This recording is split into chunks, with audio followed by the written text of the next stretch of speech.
mob dei ristoratori al grido di siamo a terra, come piatti, posate e tovaglie imbandite in piazza, fateci lavorare, l'appello o chiuderemo tutti. Contagi record e la situazione negli ospedali del Veneto comincia a risentire della pressione in area non critica. Zaia si appella ai cittadini: non assalite il pronto soccorso ma rivolgetevi prima al vostro medico. Incendio a Noale, a fuoco un furgone con bombole di propano e ossigeno parcheggiato sotto una tettoia, vigili del fuoco al lavoro per ore. Muore a 37 anni nel suo negozio di Marghera. Mauro Baratto è stato colto da un malore improvviso, inutili tentativi di salvarlo, da decidere ancora la data dei funerali. Pesanti carenze di organico, edifici fatiscenti e problemi con le norme di sicurezza anti-Covid. Il PD denuncia in Consiglio Comunale la situazione delle scuole d'infanzia. Uno studio tra gli imprenditori del Nord-Est fa emergere le esigenze del mondo del lavoro futuro, anche in relazione all'emergenza sanitaria. Venerdì sera ripercorreremo i giorni drammatici di Vaia col documentario Il Veneto in ginocchio, immagini, voci, storie con cui abbiamo raccontato uno degli eventi più terribili vissuti dal nostro territorio. Buonasera, ben ritrovati in diretta, edizione veneziana dei telegiornali di Antenna 3. Ristoratori e baristi della città hanno manifestato in Campo Santo Stefano contro il DPCM che impone la chiusura dei locali alle 18. Già in crisi, hanno detto, il settore ora rischia il collasso.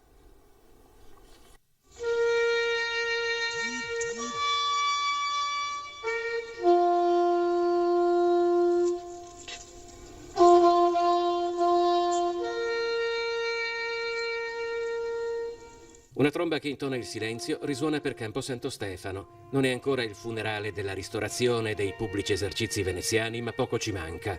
La seconda ondata di Covid e i conseguenti nuovi orari di chiusura anticipata rischiano infatti di rappresentare il colpo di grazia per un settore che è già a terra. A terra come le tovaglie disposte sui masegni di Santo Stefano, imbandite di piatti, posate, bicchieri vuoti, come lo sono perlomeno dopo le 18 i locali cui appartengono.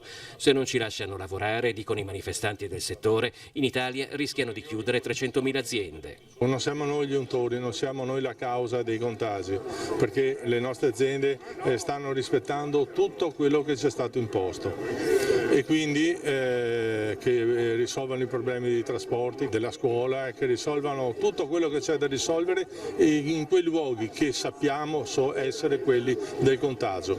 Noi a questo punto non ci stiamo a fare i capri espiatori di indecisioni e di scelte sbagliate. Quella dell'aver voluto trovare in questa, come in altre categorie, il capro espiatorio del contagio è una critica che ristoratori ed esercenti muovono con ricorrenza all'ultimo DPCM. Per risolvere il problema della mucca pazza hanno chiuso le macellerie, cioè non hanno risolto il problema di chi dava i mangimi eccetera, ma hanno chiuso le macellerie. Qui è la stessa identica cosa, chiudono i bar ma non vanno a vedere magari chi non si mette la mascherina o l'avventore o il cliente eccetera. La manifestazione si chiude tutti in piedi ad ascoltare l'inno di Mameli, quasi a ribadire la volontà di una nazione che si compatta per dare una risposta unitaria alla crisi del Covid. Risposta che però per i manifestanti non è quella arrivata con l'ultimo decreto della Presidenza del Consiglio dei Ministri.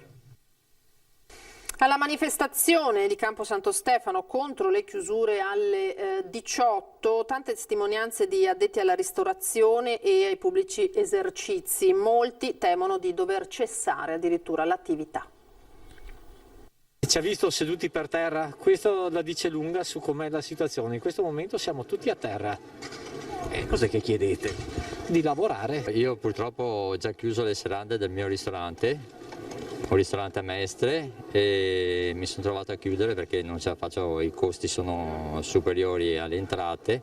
Le storie e le esperienze che si intrecciano tra gli addetti alla ristorazione e ai pubblici esercizi del veneziano in protesta contro il nuovo DPCM che impone la chiusura alle 18 possono forse variare in qualche dettaglio, ma spesso purtroppo l'unica differenza è tra l'aggettivo grave e gravissimo.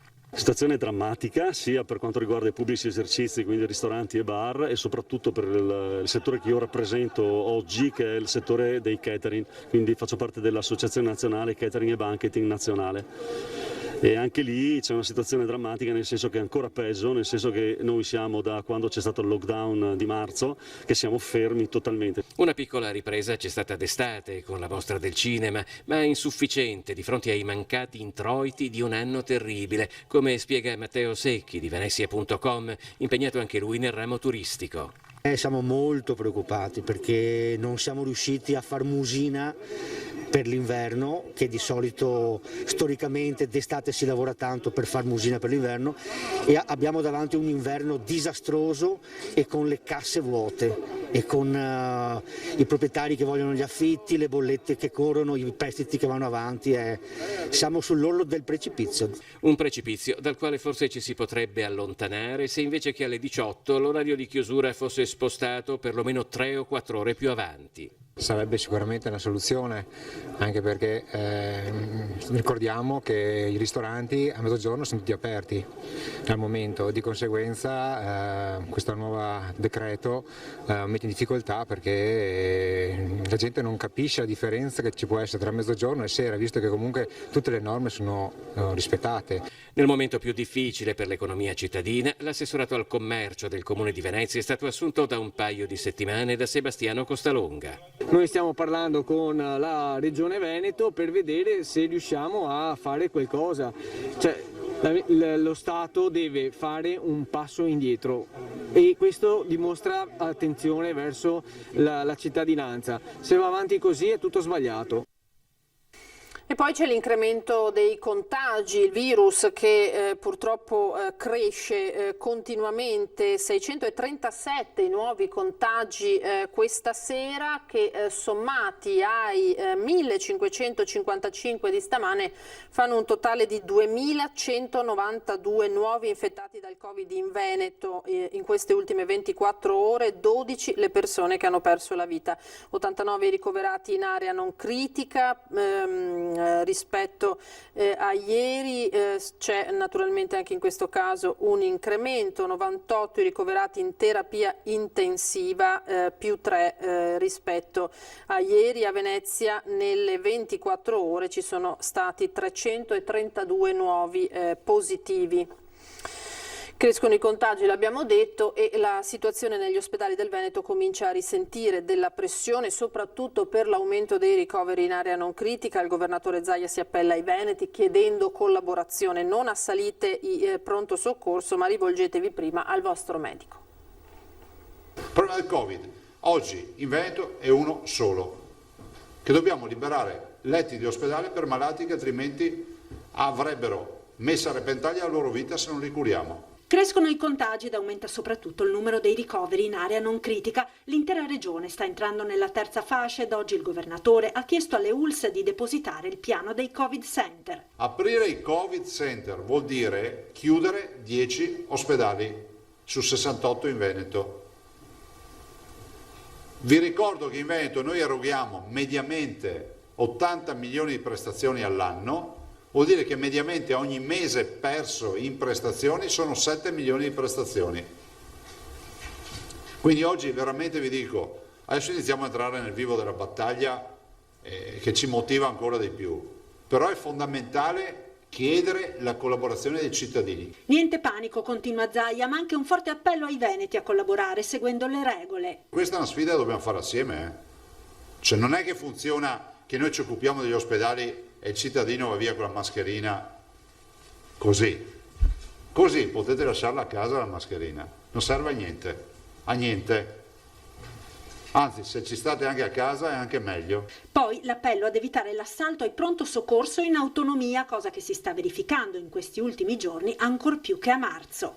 Cioè vuol dire che abbiamo pazienti che magari ossigenano male, che magari gli manca un po' il fiato eccetera, che arrivano in autonomia, vanno al collasso di pronto soccorso. Uno che mi ascolta dice: ma allora cosa dobbiamo fare? Cercate di fare in modo di essere collaborativi, a nessuno verrà negate le cure, non ci sarà nessuno che avrà le cure negate, però chiamate il vostro medico. In questo senso, continua Zaia, è fondamentale l'accordo siglato a livello nazionale per la somministrazione dei tamponi da parte dei medici di base, un accordo firmato dalla FIMG che conta in Veneto 2.000 medici di famiglia su 3.150, ai quali la Regione si impegna a dare in 48 ore tamponi e dispositivi. Nel frattempo, spiega l'assessore alla sanità Lanzarin, per fronteggiare la carenza di personale negli ospedali è già stata autorizzata l'assunzione di 3.448 figure professionali, tra medici, infermieri e DOS, 2.200, 250 delle quali medici delle USCA, sono già state assunte. Infine, sollecitato dai cronisti, l'ennesimo accenno di Zaia alla polemica con il professor Crisanti sulla paternità del piano tamponi a Vo. No, non intervengo su ste robe, cioè non intervengo, è una vicenda dolorosa. Un nuovo giro di tamponi a giocatori, staff tecnico e componenti del Venezia Calcio ha fatto emergere la positività al coronavirus di un altro tesserato, il cui test tuttavia nelle prossime ore dovrà essere rianalizzato. In via precauzionale il nuovo positivo non prenderà parte alla trasferta veronese, dove la squadra giocherà il terzo turno della Coppa Italia. Negli ultimi 3 giorni altri 3 tesserati erano stati trovati positivi al Covid. Veniamo alla cronaca con l'incendio che si è verificato a Noale, ad andare a fuoco un furgone con bombole di propano e ossigeno. Paura nella notte a Noale, in via Livenza, dove è divampato un violento incendio. Tutto è accaduto verso l'1 di notte, a bruciare un furgone contenente bombole di ossigeno e propano. Quando è scoppiato il rogo, il veicolo era parcheggiato sotto la tettoia di una pompeiana, andata completamente distrutta dalle fiamme. I vigili del fuoco sono intervenuti poco dopo, con le squadre provenienti da Mestre e Mirano e le autobotti per spegnere l'incendio e mettere in sicurezza l'area adiacente a via Mestrina. Ci sono volute ore per domare le fiamme. Le operazioni di spegnimento, raffreddamento e bonifica infatti sono terminate poco dopo le 4 del mattino. Ancora da chiarire le cause che hanno provocato l'incendio, al vaglio dei tecnici dei vigili del fuoco e dei carabinieri.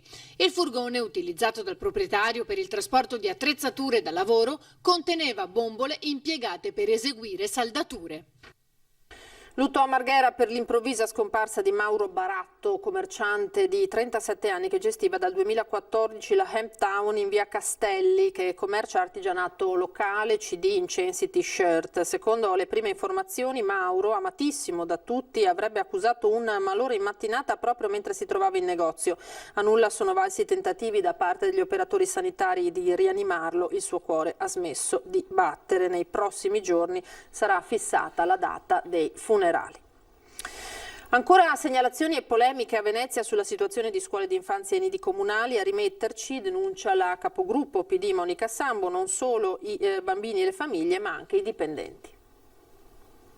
Pesanti carenze di organico, edifici fatiscenti e persino problemi con le norme di sicurezza anti-Covid. La situazione di scuole d'infanzia e nidi comunali di Venezia sta diventando insostenibile. Lo denunciano famiglie dei bambini che le frequentano, dipendenti, sindacati e anche l'opposizione in Consiglio Comunale. Sì, perché in un paese in cui tradizionalmente è colpa del governo anche se piove, la gestione di nidi e scuole d'infanzia è del Comune.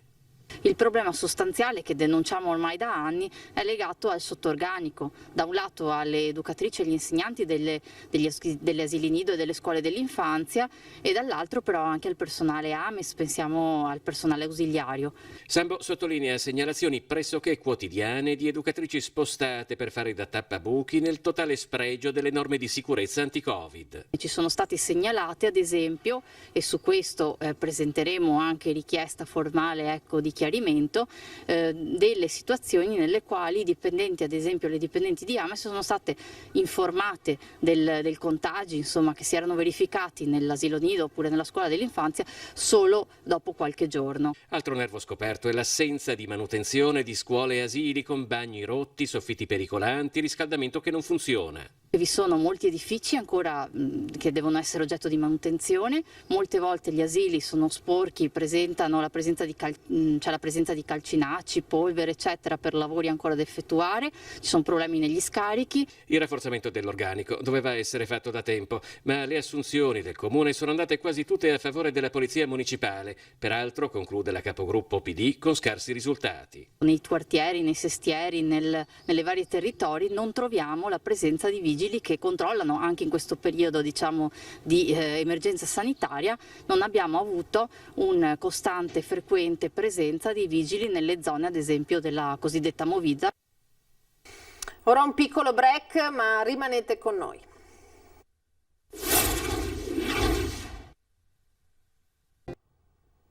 Di nuovo in diretta con l'edizione veneziana dei telegiornali di Antenna 3, la Commissione Bilancio del Senato ha votato un emendamento a firma del parlamentare veneziano Andrea Ferrazzi alla legge di delegazione europea che vieta i prodotti di plastica monouso che impattano sull'ambiente e contemporaneamente viene data la possibilità di produrre gli stessi oggetti con plastica biodegradabile e compostabile. Un sostegno alle nostre aziende, ha commentato Ferrazzi, che in questo settore sono all'avanguardia a livello internazionale. Uno studio tra gli imprenditori del Nord-Est invece fa emergere le esigenze del mondo del lavoro futuro anche in relazione all'emergenza sanitaria. Tra gli imprenditori del Nord-Est emerge da un lato un clima di forte incertezza che si riflette sulle prospettive future per il lavoro e dall'altro una risposta al nuovo contesto competitivo. È emerso da una ricerca sul futuro del lavoro ai tempi del Covid-19 svolta in collaborazione tra Fondazione Nord-Est e Umana. Le modalità di lavoro vedranno crescere per circa l'80% del campione il ricorso allo smart working. Il lavoro da casa sperimentato nel lockdown diventa il banco di prova per il futuro. Abbiamo una quota del 42,3% di aziende che non ha mai chiuso durante il lockdown, perché questo è stato possibile in base ai diversi decreti. Abbiamo poi una quota importante del circa il 30% che invece ha dovuto tenere chiuso per tutti i 100 giorni del lockdown, quindi capite anche che le loro aspettative sono state sicuramente differenti, e il rimanente invece che ha potuto sia per ragioni legate alle riaperture decise dalla normativa, sia perché ha potuto con tutti gli accorgimenti riaprire la propria attività, ha avuto solo un temporaneo momento di sospensione dell'attività. La crisi sanitaria con il suo impatto sulle imprese ha messo al centro più che mai il ruolo delle competenze soft per rispondere a un processo di sviluppo che sembra sempre meno lineare, in cui per gestire il rischio connesso a tale incertezza è necessario un forte pensiero strategico. Gli imprenditori, sapendo anche quanto è difficile oggi per le imprese accogliere giovani al proprio interno perché mancano di esperienze e perché hanno sicuramente bisogno di un'ulteriore fase di formazione, ritengono che potrebbe essere molto utile una politica che incentivi l'assunzione di giovani. Oggi e in futuro serviranno sempre più lavoratori che sappiano gestire situazioni e problemi nuovi e imprevisti, farsi carico di attività nuove e sempre più autonomi. Confermato a Venezia il Salone Nautico con tanto di regata delle barche elettriche. L'appuntamento è dal 29 maggio al 6 giugno 2021 dopo la sospensione di quest'anno a causa della pandemia. A teatro del Salone sarà l'Arsenale che farà da cornice alla manifestazione coi suoi 90.000 metri quadri espositivi, creando un connubio tra arte, cultura e tecnologia nautica. Venerdì sera alle 21:15 ripercorreremo i giorni drammatici della tempesta Vaia e le sue pesantissime conseguenze nelle settimane e nei mesi successivi col documentario Il Veneto in ginocchio, realizzato dalla nostra emittente. Immagini, voci, storie raccolti in ore e ore di edizioni straordinarie con le quali abbiamo raccontato uno degli eventi più terribili vissuti dal nostro territorio. Appuntamento dunque da non perdere venerdì sera alle 21:15 su Antenna 3. È tutto per questa edizione, grazie per averci seguito, io vi lascio alle previsioni del tempo per domani, arrivederci.